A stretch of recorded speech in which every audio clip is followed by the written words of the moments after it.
I would say there's a lot of help available. I mean, personally, if you're comfortable to speak with somebody who speaks Hindi or Punjabi, there's a lot of people who do that. There's lots of doctors in the community. There's a lot of doctors everywhere. Social prescribers. So if you are struggling, speak with one of the doctors, one of your local GPs. It's always, good to approach somebody and seek advice. Most surgeries nowadays would have people called social prescribers who are very well aware of the locally aware services for any kind of help and support. So I would say important to speak up and ask for help. There's no shame in that. In my faith, and maybe it's just something I've missed along the way, but I've never really heard anyone talk about mental health issues. And I know that for myself, I'm Catholic Christian, and in our faith we are taught and we believe that everything's going to be fine, that death is not the end, that all things are going to be well, there's eternal life, and you're meant to trust God completely. But unfortunately with OCD you are constantly afraid, and certainly with my OCD you're constantly afraid of those things. So those big things, death, other people's death, and being responsible. And for me, I found that really, really difficult to reconcile the two, because on the one hand I feel like I'm a person of strong faith, I work in my faith, and yet I'm afraid all the time. So for a long time I didn't actually access help because I thought it would be an admission that my faith isn't strong. So what I would say to anyone of faith is please do get that help. Any kind of mental health issue should be treated the same way as a physical health issue, in my opinion. And you would go and seek help for anything physical, so you should for anything mental, because often it's a scientific reason. It's not to do with who you are as a person. It's actually just how your body's wired, or chemicals in your body and things like that. So go and get some help and support. Don't refuse that because you think your faith should see you through, because it doesn't work like that. And that's why I'm doing things like this and trying to share how it's impacted my own faith, because it can impact your faith. But just talk to someone and pray about it.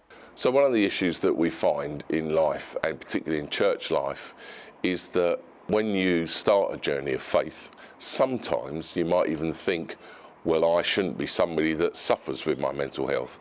I shouldn't be somebody that suffers with anxiety or any other related situation or problem. Well, actually, that's not right. We are all in this together. We as human beings, we can all suffer, and different things come along. Sometimes real things that we've probably dealt with before, but this time they seem to be overwhelming, or we can't cope. So how do we, when we are people of faith and we are people that have a way of living our lives, how do we accept the fact that we might need help as well? Well, we're not immune.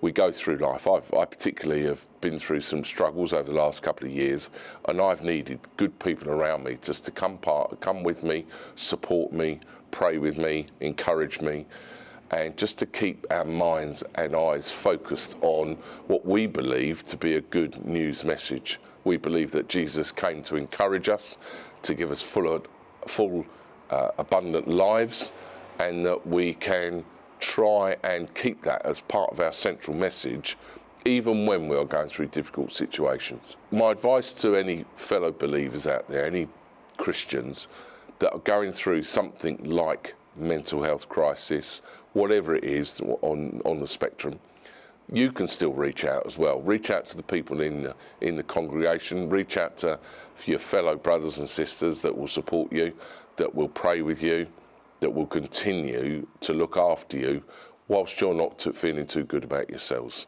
The advice that I would give to a member of my faith who would like to seek support for their mental health would be to signpost them, if necessary, to the relevant organisations and to seek professional help. For example, advise them to go to the GP to get a diagnosis, or at least then be signposted to the referral process for mental health services support, and if necessary, psychiatric support as well. They are doing a lot in the Jewish community, but there's still a lot of work to go, because it's not only the people, it's the families, And the families sometimes choose to say, oh, they'll be all right, you know, they'll be this, that and the other, turn a blind eye. It's good to chat with everybody in your family, which helps out with, you know, drives onto the faith.